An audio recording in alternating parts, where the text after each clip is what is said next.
Welcome back students. मैं सप्रेम जैन आपका मैथ्स टीचर स्वागत करता हूं बिनोरी लाइव क्लासेस में। तो हम अपने कर रहे थे सीक्वेंस एंड सीरीज के क्वेश्चन जो कि जी मेंस के अकॉर्डिंग या ओल्ड क्वेश्चन जो जी मेंस में आए हुए हैं वो वाले पीवाईक्यू प्रीवियस ईयर्स क्वेश्चंस। तो करते हैं अपन स्टार्ट आगे आज के क्वेश्चंस के साथ। आज का जो पहला क्वेश्चन ले रहे हैं वो ले रहे हैं अपन, यदि A1 A2 up to AN HP में है, मतलब A1 A2 अप AN हरात्मक श्रेणी में है। अगर ये हरात्मक श्रेणी में, इसका मतलब इसका रेसिप्रोकल या 1 अपॉन A1 1 अपॉन A2 वो सब किस में है? AP में है। ठीक है, तो ये HP में है A1 A2 AN, तब expression A1 A2 plus A2 A3 plus AN minus 1 AN, इसका मान आपको फाइंड करना है। ठीक है, इसका मान अपन को निकालना है, इसका मान क्या होगा। और हमको जो दिया हुआ है वो आपको पता लगी गया कि A1 A2 A3 ये सब HP में है। अब अगर ये HP में है तो इनका रेसिप्रोकल मतलब 1 upon A1 1 upon A2 1 upon A3 ये सब AP में होगा। तो हम लिखेंगे 1 अपॉन A1, ठीक है, 1 upon A2 1 upon A3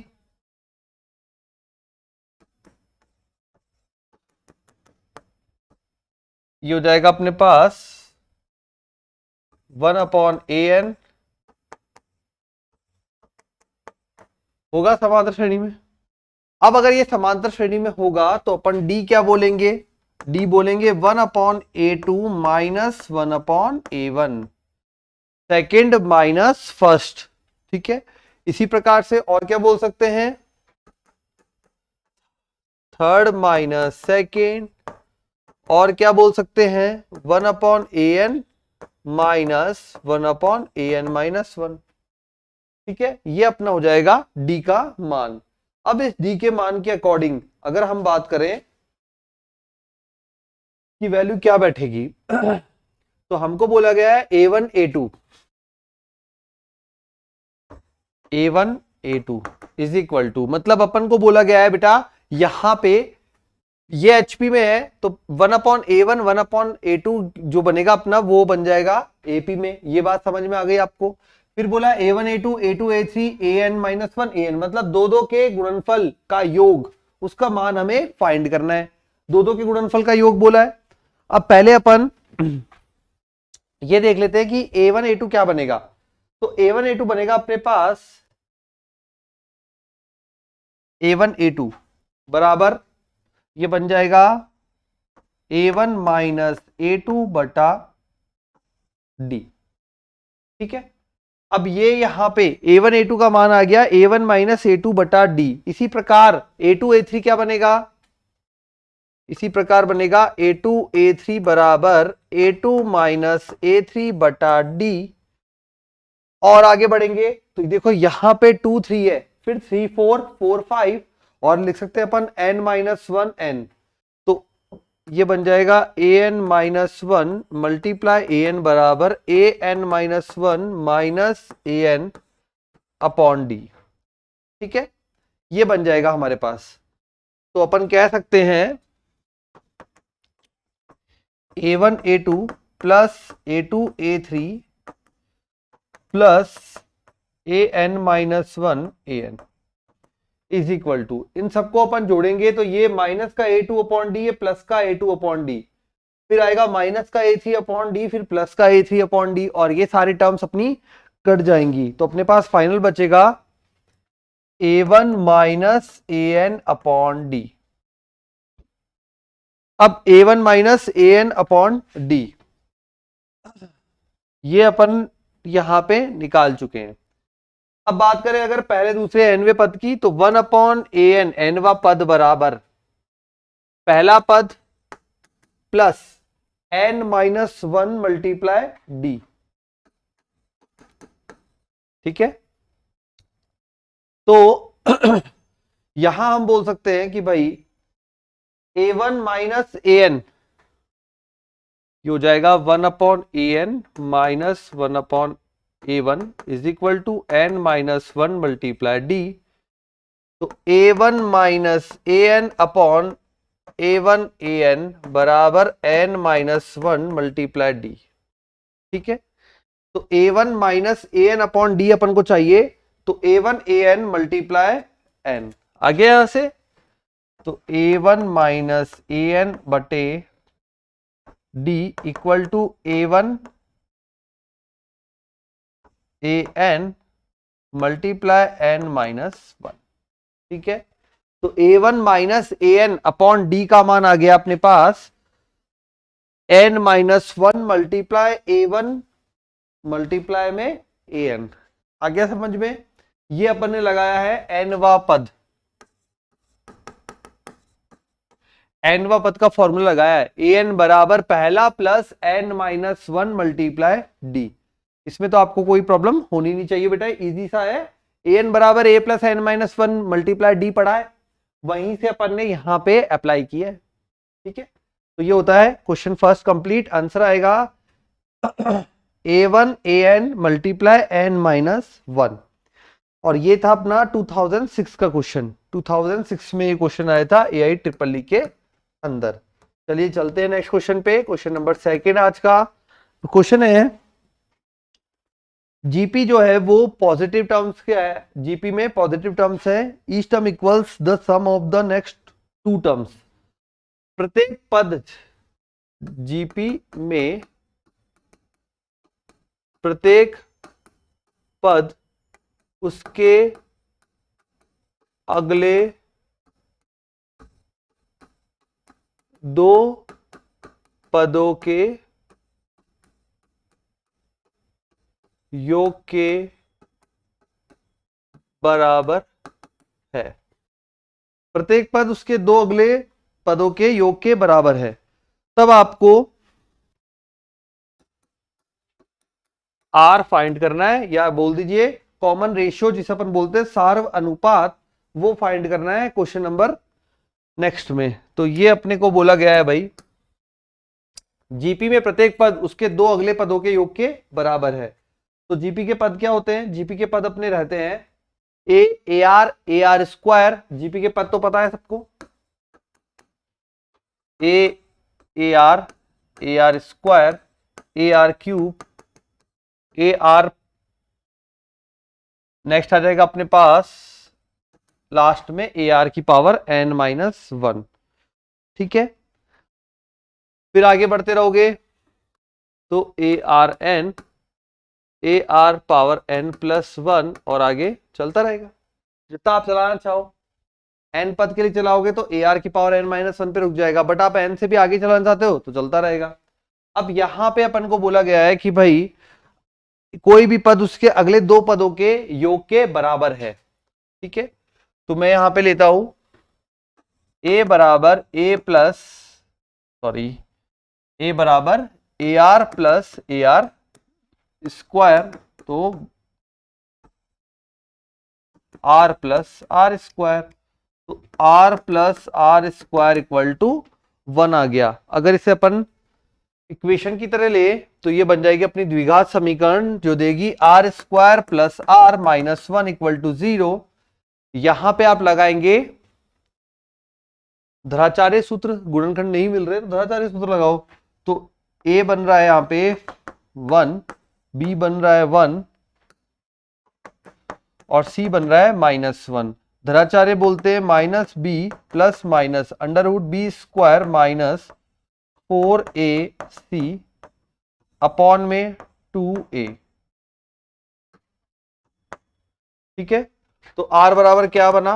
r बराबर बना minus 1 plus minus under root, ये आ जाएगा 1 और ये बन जाएगा प्लस का 4 डिवाइडेड बाय 2। r बराबर आ गया हमारे पास minus 1 plus minus under root 5 बटा 2। ठीक है, r का मान आ गया minus 1 plus minus under root 5 बटा 2। अब यहां पे सभी टर्म पॉजिटिव है, ये क्वेश्चन में आपको गिवन है।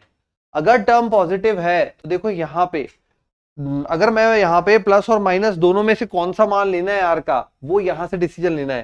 तो पहली लाइन में हमको क्वेश्चन में मैंने आपको बताया था पॉजिटिव टर्म्स हैं, ठीक है। अब अगर पॉजिटिव टर्म्स है तो आर शुड बी √5 - 1/2,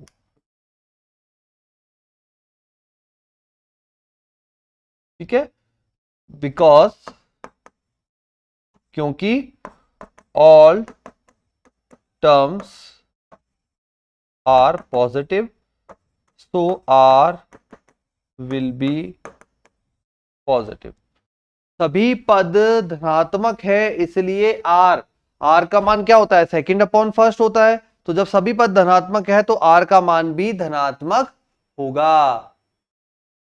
तो ये हो गया आर का मान धनात्मक, √5 - 1/2, क्योंकि अपने को प्रश्न में दिया था सभी पद धनात्मक है। ठीक है, चलते हैं नेक्स्ट क्वेश्चन पे। अब अगले क्वेश्चन में क्या बोल रहा है भाई, ये था 2007 का क्वेश्चन। तो हमको बोला है 1/2, नेक्स्ट क्वेश्चन में बोला है 1/2 - 1/3 प्लस 1/4 अप टू इनफाइनाइट। यहां पे आप इसका सम फाइंड कीजिए कितना आएगा। हमको इसका टोटल सम निकालना है इस पूरी टर्म का।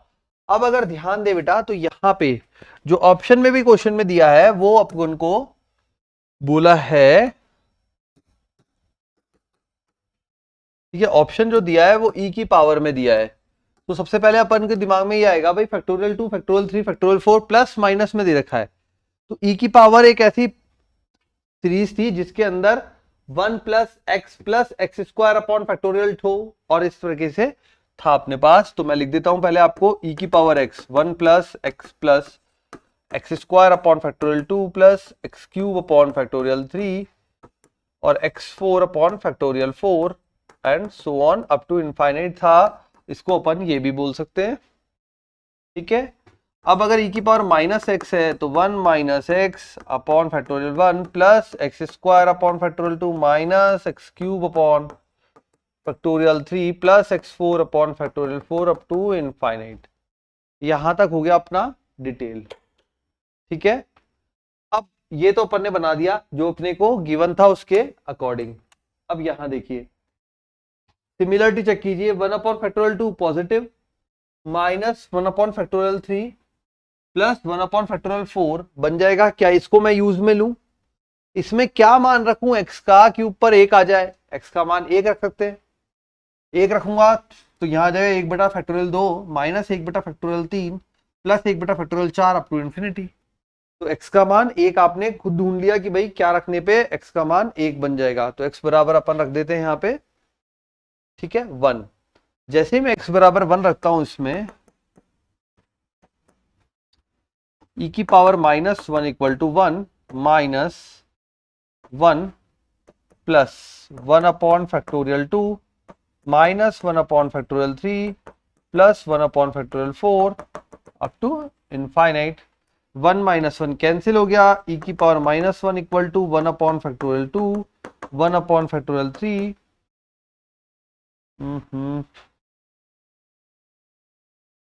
Minus 1/3 plus 1/4 and so on.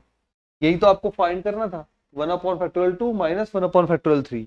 तो ये अपना कंप्लीट हो गया, आंसर आ गया e की पावर -1, ठीक है। तो डायरेक्टली दिया था क्वेश्चन।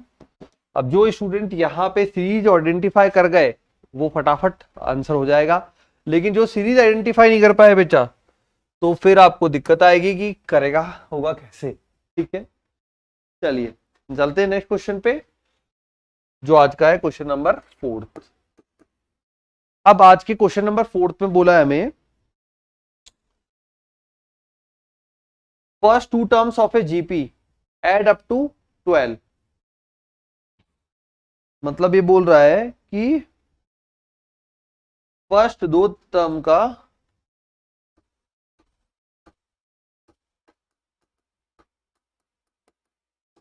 योग 12 जीपी के प्रथम 2 पदों का योग बराबर 12। फिर बोला है आगे थर्ड तथा फोर्थ पदों का योग 48।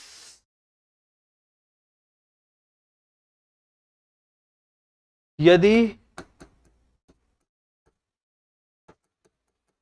जीपी के पद, ठीक है, जीपी के पद अल्टरनेट पॉजिटिव एंड नेगेटिव है, अल्टरनेट पॉजिटिव एंड नेगेटिव है। अल्टरनेट पॉजिटिव एंड नेगेटिव है का मतलब एक पॉजिटिव प्लस फिर एक माइनस, फिर एक प्लस फिर एक माइनस है, नेगेटिव। फिर बोला हमको तब प्रथम पद बताइए।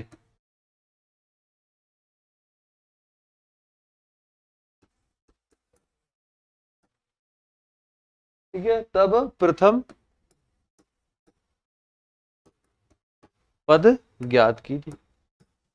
तो ये हमें बोला है कि भाई जीपी में प्रथम दो पदों का योग 12 है, तीसरे व चौथे पदों का योग 48 है। फिर बोला है यदि जीपी के पद अल्टरनेट पॉजिटिव एंड नेगेटिव है, मतलब एक पॉजिटिव एक नेगेटिव, अल्टरनेट का मतलब एक के बाद एक है ना, एक पॉजिटिव एक नेगेटिव, इस प्रकार से, तब आपको प्रथम पद बताना है क्या होगा। तो चलते हैं अपन जीपी पे। जीपी में क्या पद बनते हैं? जीपी में जो पद रहते हैं वो रहते हैं हमारे पास A are square, A R cube and so on. ठीक है, अब अकॉर्डिंग टू क्वेश्चन, मतलब प्रश्नानुसार, जो हिंदी वाले स्टूडेंट्स हैं प्रश्नानुसार, इंग्लिश में बोलोगे अकॉर्डिंग टू क्वेश्चन। बोला है फर्स्ट टू टर्म्स का सम जो है वो 12 है, तो a plus A r is equal to a plus A r बराबर 12। फिर बोला है नेक्स्ट टू टर्म्स का जो सम है वो 48 है, चलिए वो भी कर लीजिए। तो ये बन गया अपने पास A are square plus A R cube. ठीक है, इक्वेशन 1 डिवाइडेड बाय इक्वेशन 2। तो इक्वेशन 1 डिवाइडेड बाय इक्वेशन 2 करने पर a कॉमन आ जाएगा इसमें भी और इसमें भी, दोनों टर्म्स में a कॉमन आ जाएगा, तो a 1 प्लस आर, और बटे में आएगा a r square 1 plus r square भी ले लिया तो 1 plus r equal to 12 upon 48। a से a कैंसिल, 1 प्लस आर से 1 प्लस आर कैंसिल, तो r square equal to 4, r equal to plus minus 2, r की वैल्यू आ गई प्लस माइनस 2। ठीक है, अब यहां पे अपन को फाइंड करना है भाई पहली टर्म, तो ए निकालना पड़ेगा। अब इनमें दो ऑप्शन आ गए प्लस और माइनस। अब देखिए आर, जब आर ही की ही तो पावर चेंज हो रही है, अगर आर की पावर चेंज हो रही है तो पहला प्लस, फिर अगर ये माइनस करना है तो आर को नेगेटिव होना पड़ेगा। ठीक है, तो ये तरीका है आपको यहां पे पहचानने का किस प्रकार। देखो हर एक वर्ड का मीनिंग होता है, अल्टरनेट पॉजिटिव नेगेटिव बोला है, इसका मतलब वो कुछ कहना चाह रहा है, जब आप कहीं फंसोगे तो वो लाइन काम आएगी। ठीक है, तो आर के मान में मेरे को डिसीजन लेना था कि कौन सा मान लूं, प्लस वाला या माइनस वाला, तो ये इस लाइन ने मेरी हेल्प कर दी। अल्टरनेट पॉजिटिव एंड नेगेटिव है, तो अल्टरनेट है दैट मींस यहां पे फर्स्ट पॉजिटिव सेकंड नेगेटिव, और ये नेगेटिव केवल आर कर सकता है, आर यहां पे -2 लेने पर। इक्वेशन 1 से, तो फर्स्ट इक्वेशन में रखेंगे अपन, तो a 1 - 2 इज इक्वल टू 12, तो a इक्वल टू -12। प्रथम पद निकालना था अपन को, फर्स्ट टर्म दैट इज -12, ये आ गया अपना आंसर a बराबर -12। ये था अपना क्वेश्चन 2008 का। ठीक है, तो इसलिए बेटा क्वेश्चन आपको एग्जाम में पूरा कंप्लीटली अच्छे से दिमाग को शांत रख के पढ़ना है। जल्दी हड़बड़ी में प्रश्न गलत हो जाते हैं, बच्चे क्या करते हैं, हड़बड़ा करते हैं, फिर जल्दी जल्दी करने के चक्कर में क्वेश्चंस को गलत कर बैठते हैं, तो वो चीज नहीं कर रही है। आपको ध्यान रखना है कैसे क्वेश्चन को अटेम्प्ट करना है। ठीक है, तो ये होता है अपना कंप्लीट। चलिए आगे बढ़ते हैं। अब नेक्स्ट क्वेश्चन। तो अगला क्वेश्चन है अपने पास, सम बताना है आपको 1+2/3, ठीक है, प्लस 6/3², फिर plus 10/3, 1+2/3, 6/3², 10/3³ 14/3⁴ up to dash dash. अब इसका सम बताना है हमको अप टू इंफिनिटी तक, ठीक है। ये अपन को दिया हुआ है, यहां पे ये तो पता लग गया बेटा कि 1/3, 1/3², 1/3³ 1/3⁴। इसका मतलब एपी जीपी एचपी नहीं, ये अपना दोनों के कॉम्बिनेशन वाला क्वेश्चन है जिसमें सीरीज दी जाती है आपको और आप आर निकाल के मल्टीप्लाई करके एक आगे खिसका के सॉल्व करते हैं। तो चलिए करते हैं शुरू, कैसे करेंगे, ठीक है। ये अपन से पूछा गया है क्या होगा इसका मान। तो बढ़ते आगे सॉल्यूशन पार्ट में, s equal to 1+2/3 plus 6/3² plus 10/3³ 14/3⁴ and so on. बढ़ रहा है आगे। अब यहां पे r देखें तो अपने हर सीरीज में 1/3 का चेंज आ रहा है, तो अपन 1/3 से मल्टीप्लाई करते हैं, ये बन जाएगा 1/3 s बराबर 1/3 2/3 का स्क्वायर 6/3 का क्यूब 10/3⁴ एंड सो ऑन, ठीक है। अब सब्ट्रैक्ट किया, घटाने पर एक पद आगे खिसका के लिखते हैं फिर घटाते हैं। अब जब आप इसे घटाएंगे, देखो फर्स्ट टर्म तो डायरेक्ट आ जाएगी, तो ये बन जाएगा s1 - 1/3 is equal to 1, 2/3 - 1/3 that is 1/3, 6 - 2, 6 में से 2 गया 4/3 का स्क्वायर, ठीक है। उसके बाद 4/3 का स्क्वायर और उसके बाद आ जाएगा 10 में से 6 गया तो 4/3 का क्यूब, 14 में से 10 गया तो 4/3⁴ and so on. 1 - 1/3 that is 2/3, तो 2/3 s बराबर 1 + 1/3, ये अपने पास हो जाएगा 4/3 प्लस 4/3 का स्क्वायर प्लस 4/3 का cube plus 4/3⁴ and so on. Simple, अपने पास 4 ऊपर सबके पास कॉमन आ रहा है, 1/3 1/3² ये बन रहा है। देखिए जरा क्या बैठता है, आ रहा है यहां तक समझ में बच्चों? नहीं आ रहा है तो एक बार वीडियो को रिवाइंड करके वापस देख लेना, रिपीट करके आप देख लें या फिर स्लो मोशन में आप देखो। कुछ स्टेप्स आपको बताए हुए हैं ऑलरेडी, जब अपन ने थ्योरी पढ़ी है वहां थ्योरी से आपको बहुत हेल्प मिलेगी। तो जिन स्टूडेंट्स को किसी भी टॉपिक को समझने में बेटा प्रॉब्लम हो रही है तो थ्योरी की वीडियोस जाके देखिए, ठीक है। थ्योरीज की वीडियोस आपको मिल जाएंगे, जैसे अभी 11th का चैप्टर है तो आपको 11th क्लास के ग्रुप में मिल जाएंगे और जब 12th का चैप्टर होगा वहां पे आपको 12th के बैच में मिल जाएंगे, ठीक है। तो अपनी जो बिनोरी कैरियर इंस्टीट्यूट की ऐप है, ऐप पर अपने दोनों अलग अलग बना हुआ है 11th और 12th का, तो वहां पे आप पहले थ्योरी जरूर एक बार पढ़ लें, थ्योरी आपकी मदद करेगी क्वेश्चंस को सॉल्व करने में। चलिए 4 पूरा कॉमन आ रहा है तो 2/3 s बराबर 4 कॉमन ले लिया, 1/3 प्लस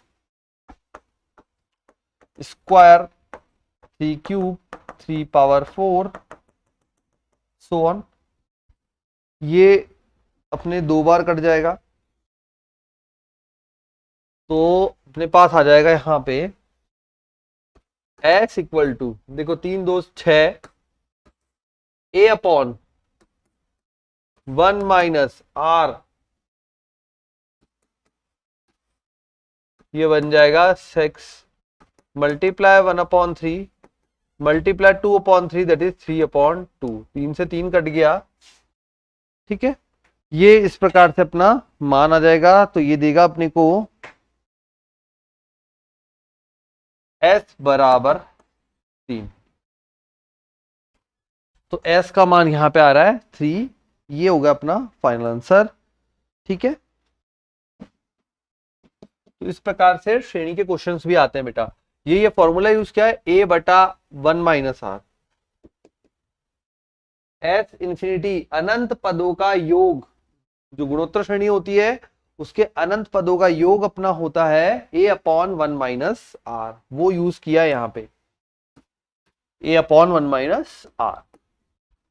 नेक्स्ट क्वेश्चन, अगले क्वेश्चन में क्या बोला है भाई?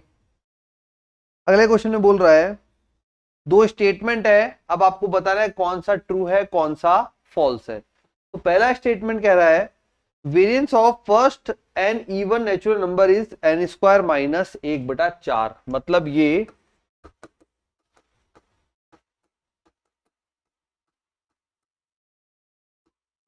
ठीक है, स्टेटमेंट वन कह रहा है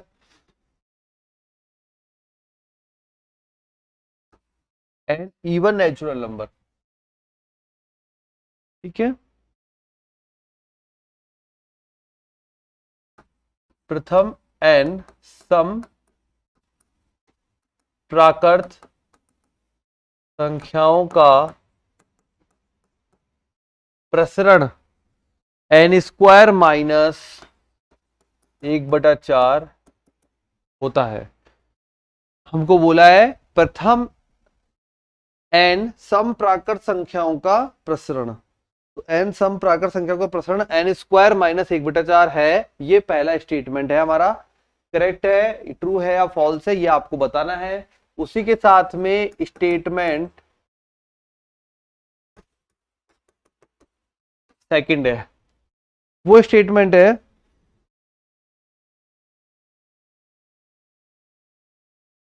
sum of first N natural numbers.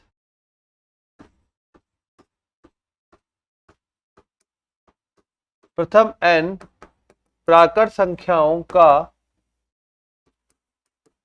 योग, sum of first N natural number is N N plus one बटा 2 व वर्गों का योग, उनके वर्गों का योग N N plus 1 2n plus 1 बटा 6 है। अब देखो सेकंड तो आपका डायरेक्टली फॉर्मूला है, तो सेकंड में तो किसी स्टूडेंट को दिक्कत ही नहीं होनी चाहिए, इजीली फॉर्मूला ही है, कोई करना ही नहीं है। ठीक है, अब देखते हैं जो पहले भाग है उसके बारे में क्या है, और फिर आगे देखेंगे क्या क्या ऑप्शन पे बात हो रही है। ठीक है, चलिए तो देखते हैं अब इसको सॉल्व कैसे करना है अपन। ये तो आपको बता ही दिया कि स्टेटमेंट 2 जो है वो तो करेक्ट है ही। ठीक है, एन प्राकृत संख्याओं का योग एन एन प्लस 1 अपॉन 2, जानते ही हो समीशन ऑफ एन बराबर एन एन प्लस 1 अपॉन 2, वही तो दिया है ये एन प्राकृत संख्याओं का योग। उसके बाद ये भी आपको पता ही है summation of n square is equal to n N plus 1 2n plus 1 upon 6। अब बात आती है समीशन ऑफ एन क्यूब की, तो n N plus 1 whole square upon 2 का स्क्वायर, वो हो जाता है एन क्यूब। ये तीन फॉर्मूले अपन ऑलरेडी पढ़ चुके हैं, इन दोनों से मिलाकर स्टेटमेंट सेकंड बना है जो कि करेक्ट है। बट स्टेटमेंट वन क्या बोल रहा है? स्टेटमेंट वन बोल रहा है प्रथम एन सम प्राकृत संख्या का प्रसरण। तो पहले आपको सम प्राकृत संख्या देखनी पड़ेगी, तो अपन लिखते हैं यहां पे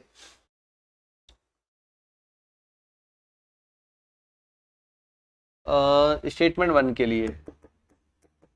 ठीक है, स्टेटमेंट टू तो करेक्ट हो गया, ये हमें पता लग गया। एन सम प्राकृत संख्याओं का योग बराबर n+1। ठीक है, प्राकृत संख्याओं का योग होता है सम का n+1। जैसे कि अपने पास जो भी सम संख्याएं होती है, ठीक है, तो उसका बनेगा n+1। करके दिखाऊं, देखो देखो, सम संख्या है 2+4। अगर ये दो सम संख्या आपने ली तो 2 × 3 दैट इज 6, दैट इज 6 आ रहा है। n का मतलब 2 हो गया ना। सम प्राकृत संख्या लेनी, केवल सम 2, 4, 6, 8, 10 इस प्रकार से। तो ये हो गया हमारे पास। उसके बाद बोला है इसका, देखो प्रसरण अगर निकालना है तो सबसे पहले अपन को मीन निकालना पड़ेगा, या x बार बोल सकते हैं। फॉर्मूला क्या होगा, n+1 बटा, मतलब इनका पूरे का योग बटा n पदों की संख्या, जो कि देगा अपन को n+1। ठीक है चलिए ये भी आ गया। अब आते हैं प्रसरण पे, प्रसरण का सूत्र। तो प्रसरण फॉर्मूला रहता है 1/n, sorry 1/n summation of, आपको पता हो expectation of x square minus expectation of x का होल स्क्वायर, तो उसी को अपन लेते हैं summation of xi square minus x बार का स्क्वायर। ये अपना फॉर्मूला बनता है। इसका मतलब ये बोल सकते हैं कि 1/n x1 स्क्वायर मतलब 2 का स्क्वायर प्लस 4 का स्क्वायर 6 का स्क्वायर अप टू लास्ट तक जाएगा, जो कि देगा हमें प्लस 2n का स्क्वायर माइनस x बार का स्क्वायर, ये बनेगा n+1 का होल स्क्वायर। तो ये बन गया अपने पूरा जो अपन को फाइंड करना है प्रसरण। अब यहां पे देखें तो ये तो समझ में आ गया होगा सबको 2n क्यों लिया, क्योंकि सम संख्या बोली है 2n सदैव सम को रिप्रेजेंट करता है और 2n+1 हमेशा विषम को रिप्रेजेंट करता है। ठीक है, 2, 4, 6, अब ये सब 2 से भाज्य है। अगर इन सबका 2 निकाल ले, 2 का स्क्वायर निकाल ले बाहर, तो क्या बैठेगा 2 का स्क्वायर बटे में n, अंदर आ जाएगा 1 का स्क्वायर। ठीक है, ये ऑलरेडी 2 का स्क्वायर है, ये 3 का स्क्वायर है, 2 का स्क्वायर, तो ये बैठेगा n स्क्वायर। ये अपना फॉर्मूला तैयार पड़ा है, ये रहा समीशन ऑफ n स्क्वायर। यही तो है, ये 1 का स्क्वायर, 2 का स्क्वायर, 3 का स्क्वायर, n का स्क्वायर। तो अपन मान रख देंगे, मान रख दे, क्या बन जाएगा 4/n n+1 2n+1/6 minus n+1 का होल स्क्वायर। n से n कैंसिल हो गया, 2 2 जा 4, 2 3 जा 6, 3 आ गया। n+1 पूरा बाहर आ सकता है। ठीक है, तो ये बन जाएगा प्रसरण में 2, नहीं n+1 हमने बाहर ले लिया कॉमन, अंदर क्या बचा, अंदर बचा 2 2n+1 4n+2। ठीक है, अपॉन 3 माइनस n+1 गया, यहां पे बच गया n+1, फिर n+1 क्या आ जाएगा 4n+2 minus 3n minus 3, 4n minus 3n ये देगा n, 2 माइनस 3 ये देगा n-1। ठीक है, तो टर्म बन जाएगी यहां पे n+1 और इसने दे दिया n-1 अपॉन में 3 n स्क्वायर -1/3। ये हो जाएगा हमारा फाइनल आंसर, n स्क्वायर -1/3। लेकिन हमको दिया था n स्क्वायर -1/4 और आया है n स्क्वायर -1/3, तो ये इस हिसाब से गलत हो गया। ठीक है, तो ये अपन को दिया हुआ था क्वेश्चन में और अपन ने जो फाइंड किया वो ये था, है ना। तो ये हो गया अपना n² - 1/3। अब ये आप याद भी रख सकते हो, कभी जरूरत पड़े तो डायरेक्टली भी काम में ले सकते हो। बट अब कितना याद रखेंगे सर, तो कोई बात नहीं बेटा, निकालने का तरीका सीख लो। नहीं याद रखना, निकालने का तरीका सीख लो। कुछ तो सीखना पड़ेगा, या तो निकालने का तरीका सीखो या याद रखने का। तो आपकी इच्छा है, आप क्या सीखना चाहते हैं। ठीक है, तो ये हो जाएगा अपना कंप्लीट। चलिए नेक्स्ट करते हैं अगला क्वेश्चन।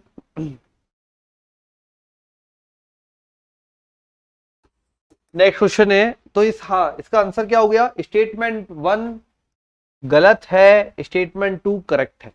ये हो जाएगा इसका आंसर, फाइनल आंसर। अब आते हैं नेक्स्ट क्वेश्चन पे। ये था 2009 का क्वेश्चन। 2010 का क्वेश्चन देखिए। A person is to count 4500 currency notes. ठीक है, एक व्यक्ति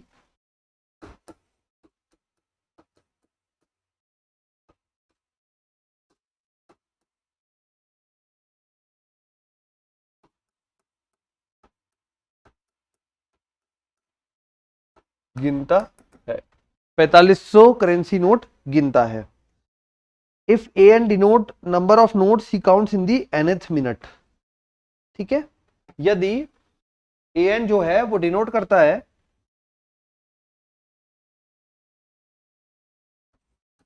यदि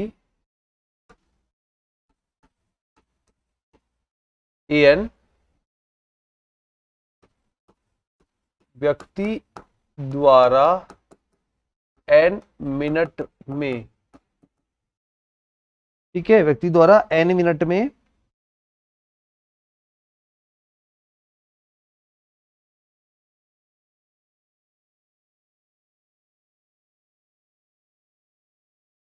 nth मिनट में गिने गए नोटों की संख्या है। ठीक है, nth मिनट में गिने गए नोटों की संख्या है यदि, ठीक है, ये है माना और ये है यदि। यदि में बोला है भाई, यदि A1 बराबर A2 बराबर डैश डैश डैश, A1 बराबर A2 बराबर डैश डैश डैश, बराबर में बोला है A10 बराबर 150 and A10 A11 are in AP with common difference -2 तथा A10 A11 dash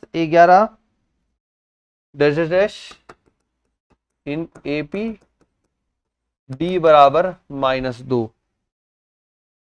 then time taken by count all notes, तब उसके द्वारा सभी नोटों को गिनने में लगा गया समय। तब उसके द्वारा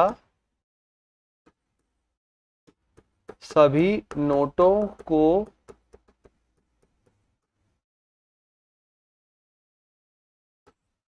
गिनने में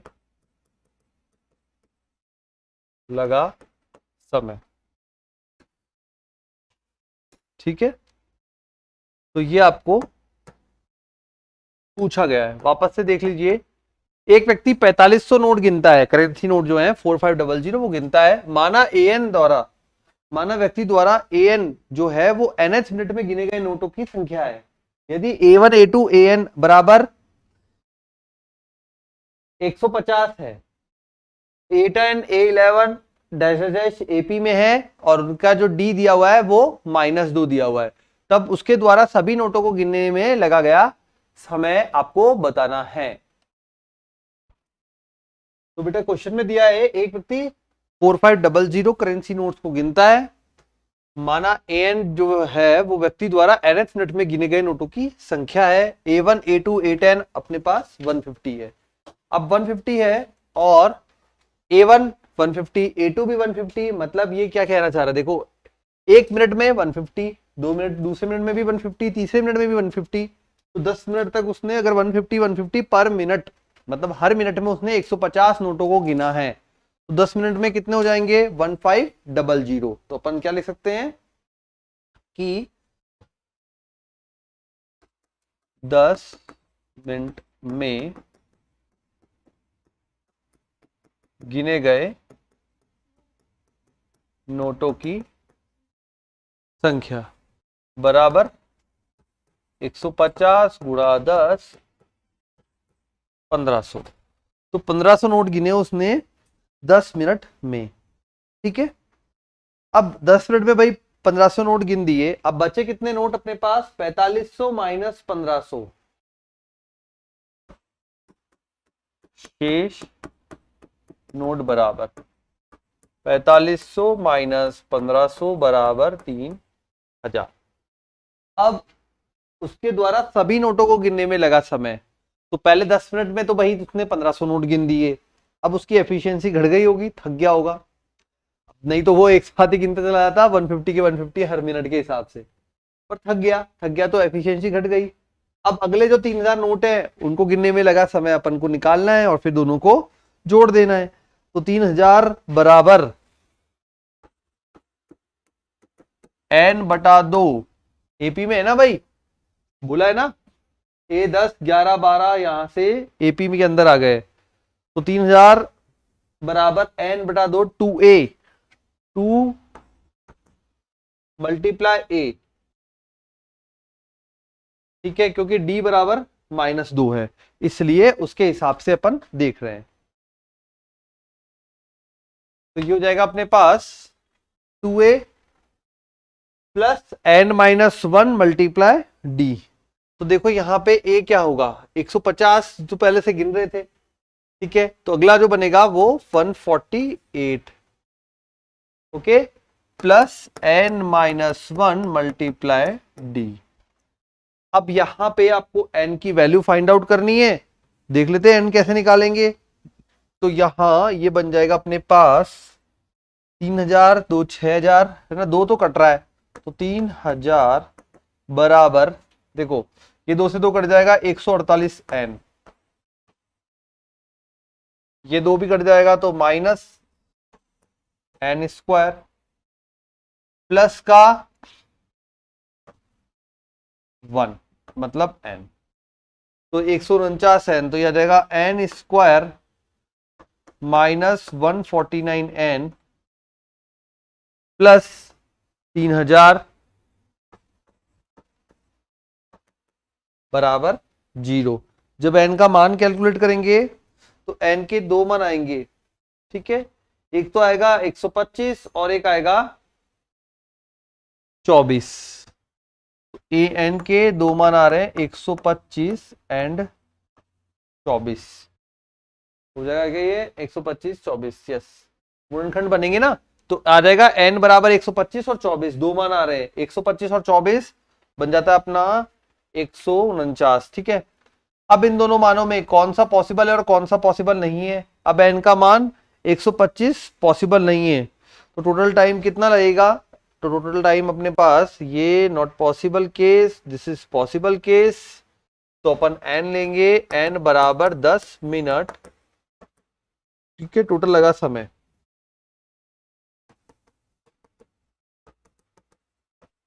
टोटल टाइम कुल लगा हुआ समय, तो 10 मिनट प्लस 24, ये हो जाएगा 34 मिनट।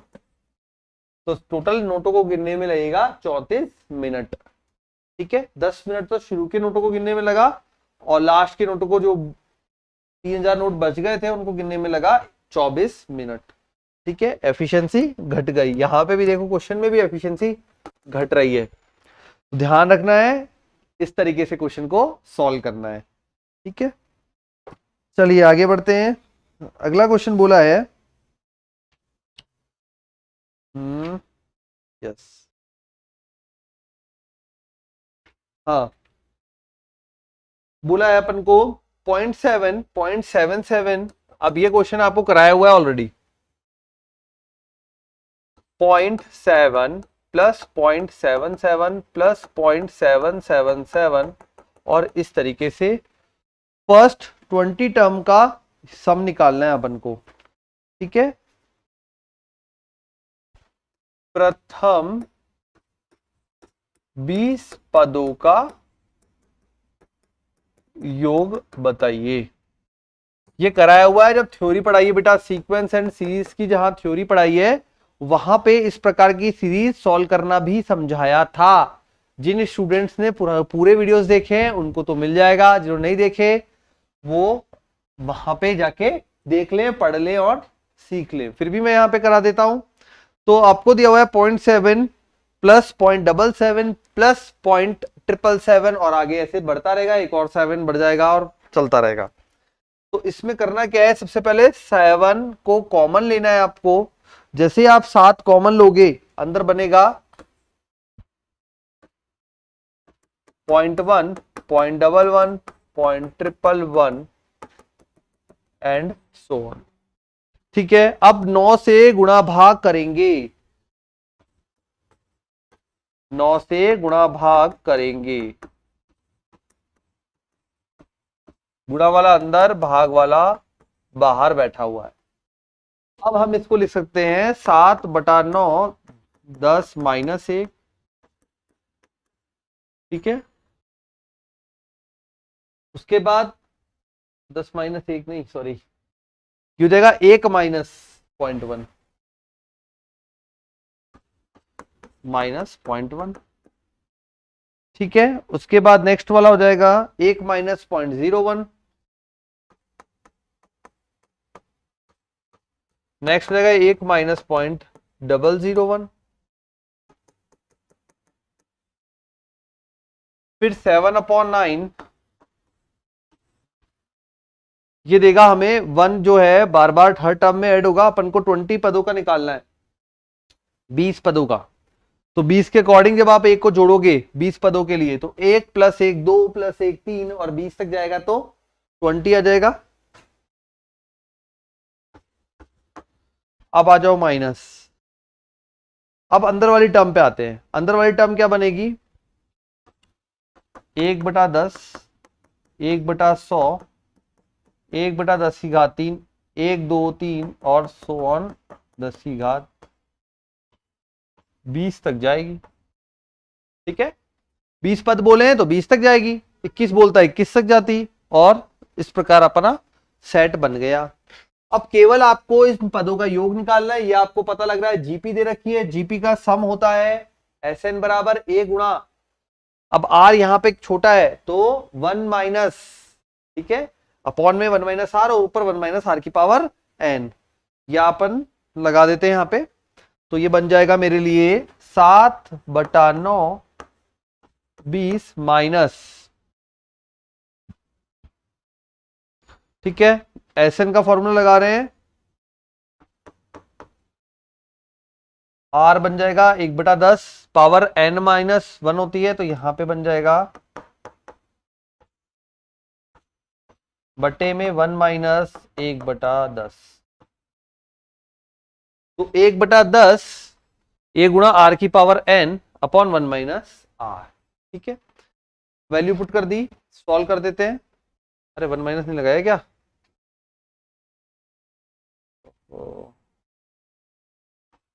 ऊपर जो टर्म बनेगी 1 माइनस,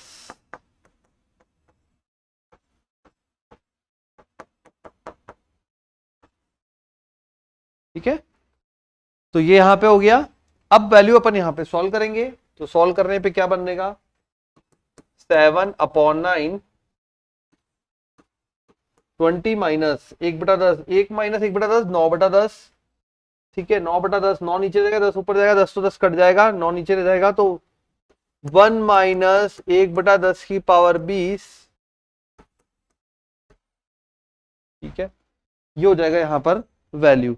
अब इसको सॉल्व कर लेते हैं, थोड़ा और कुछ बैठ सकता है क्या, तो यहां बन जाएगा 81 हो जाएगा, तो ये बन जाएगा 10 की पावर 20 माइनस 1। ठीक है, तो ये बन जाएगा हमारे पास 7/81 180 माइनस 1 माइनस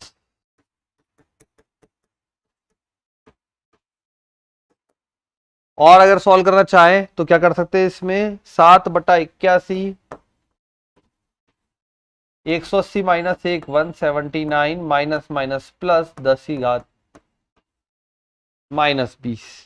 ठीक है, तो इस तरह का कुछ आंसर दिया हुआ है। वैसे आप चाहें तो यहां भी छोड़ सकते हैं, बट यहां पे आपको ऑप्शन मैच करना पड़ेगा ना, तो वहां तक जाना पड़ेगा जहां तक वो ऑप्शन मैच हो रहा है। तो ऑप्शन के मैच सॉल्यूशन तक तो आपको सॉल्व करना ही पड़ेगा बच्चों। तो ये बन गया अपना फाइनल आंसर 7/81 179 या 179 प्लस 10 की घात -20। ठीक है, एक और क्वेश्चन लेते हैं। ये 2013 का क्वेश्चन है, जी मेंस का, तो जी मेंस में ही आया हुआ प्रश्न है। नेक्स्ट क्वेश्चन लेते हैं। यदि 100 term of an AP with non zero common difference equal the 100 times the 100 terms, यदि 100 गुना 100वें पद को किसी एपी के non zero common difference equals the, question में दिया है यदि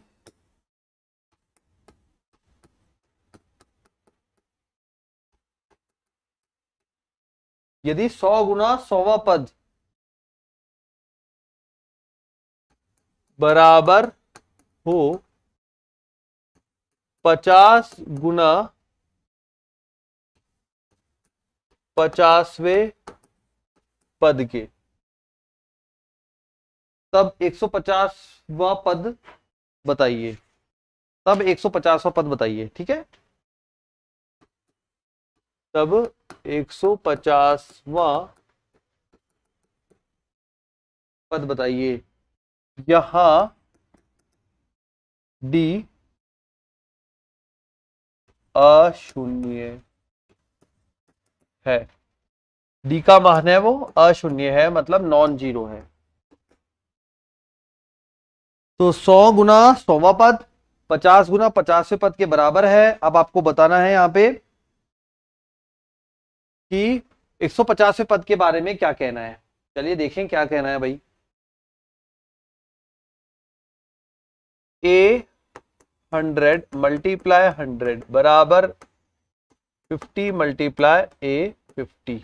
तो 100 ए प्लस 99 डी बराबर, साथ में बनेगा 50 ए प्लस 49 डी। दो बार कट जाएगा तो 2a प्लस 198। ठीक है, तो ये बन जाएगा 198 डी बराबर a प्लस 49 डी। तो a प्लस 198 में से गया 1, 9 में से 4 गया 5। अच्छा, ये हो जाएगा अपने पास 8 में से 9 गया तो 18 में से जाएगा तो 9, एक हासिल दे दी। ये बच गया अपने पास 8 में से 4 गया 4 और 1, तो ये बन गया 150वां पद जो कि 0। तो 150वां पद शून्य होगा। इतना सा क्वेश्चन पूछा है, देखो जी मेंस 2012 में पूछा है, 2012 में सिर्फ ये क्वेश्चन पूछा है आपसे। अगर ये क्वेश्चन में नहीं हुआ तो फिर कैसे होगा बेटा। कितना इजी क्वेश्चन पूछा है, केवल आपको जो क्वेश्चन में गिवन है टर्म्स उनको जमाना था बस। जिसने ढंग से जमा दिया उसका आराम से आंसर आ गया। ठीक है, तो ये इतना सा प्रश्न पूछा था हमसे, क्वेश्चन के अकॉर्डिंग हमने जमाया और आंसर इजीली आ गया। ठीक है, चलिए नेक्स्ट क्वेश्चन पे। तो 9 क्वेश्चन हो चुके हैं, 10वां क्वेश्चन कर रहे हैं। अब ये ओल्ड पेपर के क्वेश्चंस हैं, आपको प्रैक्टिस से पता लग जाएगा भाई किस तरह के क्वेश्चंस आते हैं, इसलिए मैंने कवर अप किए। ठीक, चलिए देखते हैं और क्वेश्चन आगे। तो क्वेश्चन में बोला एक में, ये आ गया अपना पास, yes, 3 plus 1/5 3 plus D. Question बोल रहा है यदि 3 plus 1/5 3 plus D 3 plus D plus 1/5 square, फिर ब्रैकेट में दिया है अपने पास 3 plus 2d up to infinite बराबर 10,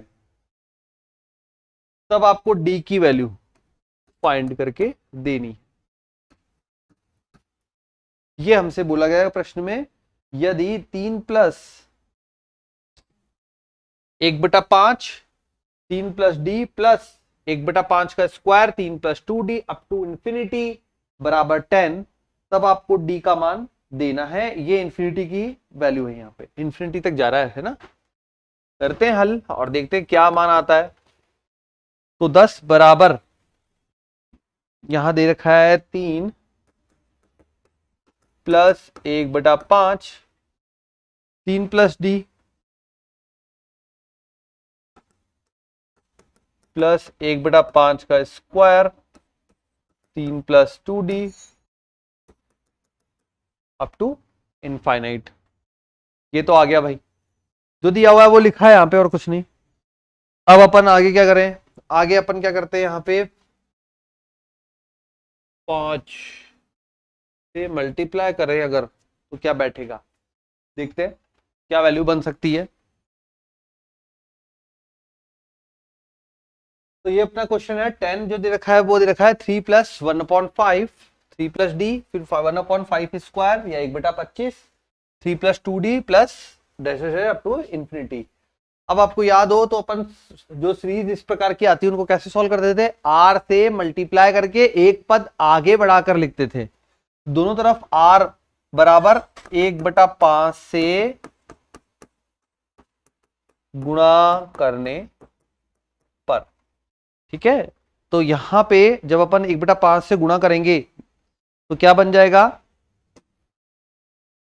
ये बन जाएगा अपने पास 10 1/5 2 बराबर 3/5, ठीक है, प्लस 3/5 का स्क्वायर 3 प्लस डी प्लस 3/5 का cube 3 plus 2d up to so on.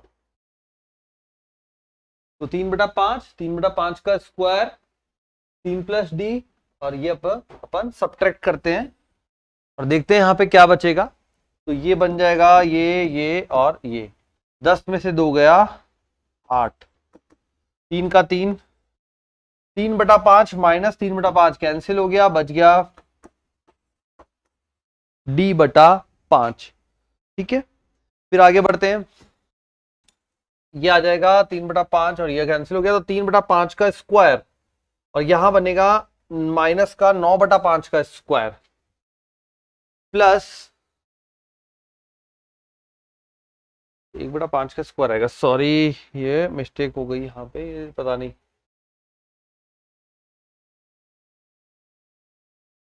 ठीक है। 1/1 भाई अपन ने 1/5 से मल्टीप्लाई किया तो 1/5 का स्क्वायर आएगा ना, 3/5 इधर हुआ 1/5 का स्क्वायर हो गया, इधर 1/5 का क्यूब हो गया, ठीक है। 1/5 का स्क्वायर है ये 3 प्लस 2d है, 3 माइनस 3/5 का स्क्वायर कैंसिल हो गया, 2d ये बनेगा d/5 का स्क्वायर, तो d/5 का क्यूब एंड सो ऑन। 8 में से 3 गया 5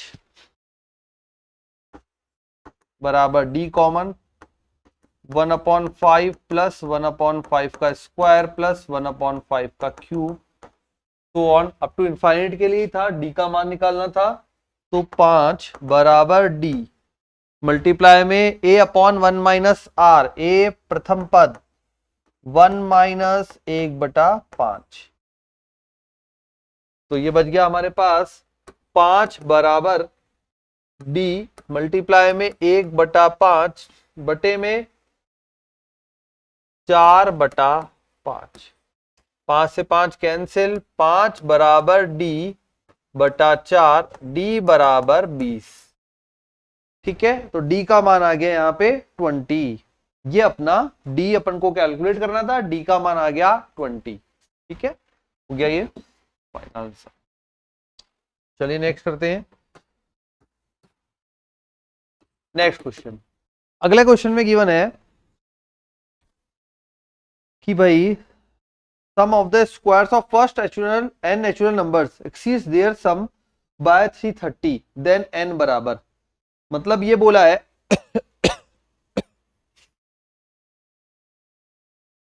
सम of the squares of first natural number exceeds their sum by 330। ठीक है। एन प्राकृत संख्याओं के वर्गों का योग संख्या से 330 है क्या? 330 अधिक है।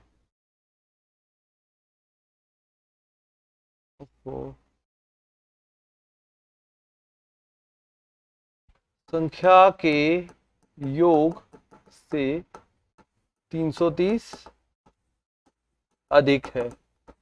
एन का मान बताइए। क्या बोल रहा है? एन प्राकृत संख्याओं के वर्गों का योग। तो एन प्राकृत संख्याओं के वर्गों का योग मतलब समीशन ऑफ एन स्क्वायर बराबर है समीशन ऑफ एन प्लस 330। ये आपको गिवन है कि 330 अधिक है संख्याओं के योग के से। तो यहां पे फॉर्मूला रखते हैं एन प्लस 1 2n प्लस 1 बटा 6 बराबर एन प्लस 1 बटा 2 प्लस 330। ये बन गया एक तरीके इक्वेशन की टाइप में। अब एन प्लस 1 बटा 2 यहां पे रख दिया, लेकिन इसको सॉल्व करने के लिए अपन क्या करते हैं, इसको इधर कॉमा ले लेते हैं। तो एन प्लस 1 बटा 2 एन प्लस 1 बटा 2 कॉमन आ गया, इधर बचा 2n प्लस 1 बटा 3 माइनस 1 बराबर 330। तो एन प्लस 1 अंदर क्या बनेगा माइनस का 3 2n minus 2 2n plus 1 minus 3 2n minus 2 divided by 3 आ जाएगा, तो ये 6 बना देगा और इधर आ जाएगा 330। अगर 2 इनमें से कॉमन ले ले तो इधर आ जाएगा n माइनस 1। ओके, तो ये बन जाएगा अपने पास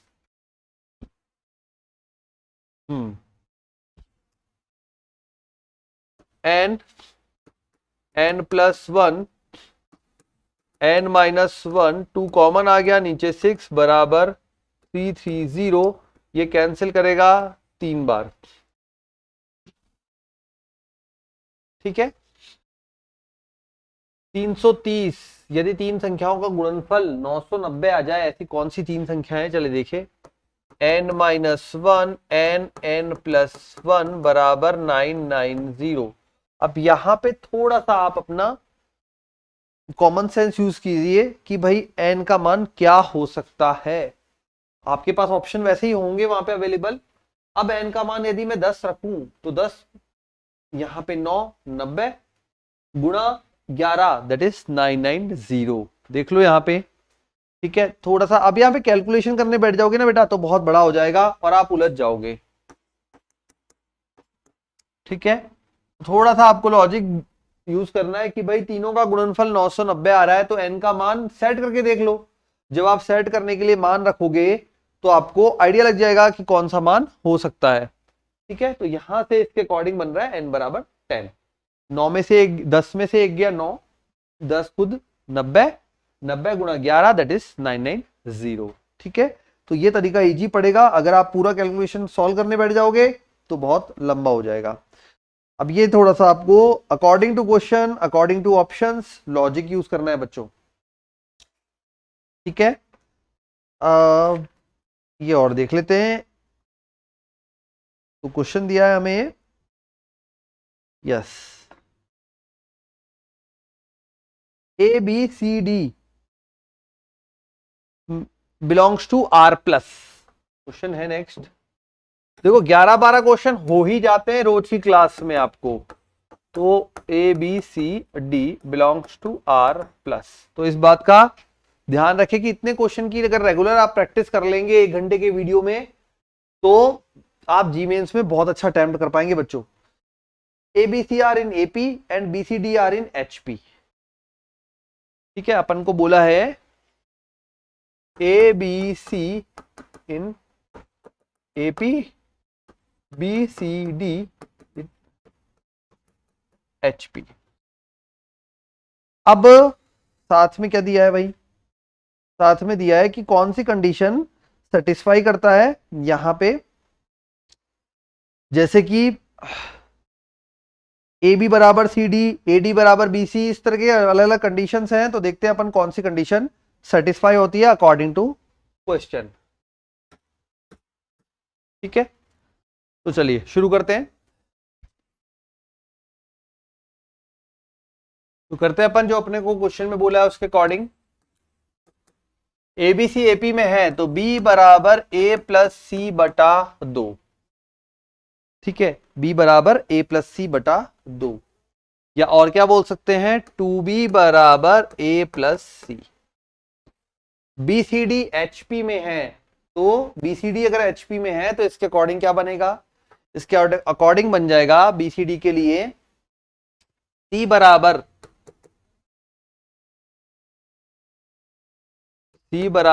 to B D upon B plus D. ठीक है, 2bd upon B plus D multiply करें तो 2bd बराबर bc प्लस cd। तो यहां पे बन गया 2bd बराबर bc प्लस cd। अब 2b बराबर a प्लस c है, यहां रख देते हैं। तो ये 2b का मान मैंने यहां रखा तो a plus c multiply d बराबर b c plus C d, a c plus C d बराबर बी सी प्लस सी डी, यह आ गया ए सी बराबर बी सी। ठीक है, ए डी क्या हुआ, अच्छा A D plus C D, तो ए डी बराबर बी सी। तो यह आ गया ए डी बराबर बी सी, यह आ गया अपने पास रिलेशन। तो जो भी ऑप्शन होगा आप वहां से सेलेक्ट कर लेंगे, तो ये होता है कंप्लीट बच्चों। ठीक है, तो इस तरह से आपको क्वेश्चन अटेम्प्ट करना था, जो अपन ने कर लिया। तो मिलते हैं फिर अपनी अगली क्लास में नए टॉपिक के साथ, जीमेंस के पुराने क्वेश्चंस में। ठीक है बच्चों, तब तक के लिए ज्यादा से ज्यादा वीडियोस को लाइक करें, शेयर करें और कमेंट करें और बताएं आपको क्लास कैसी लग रही है। मिलते हैं अगली क्लास में, तब तक के लिए बाय।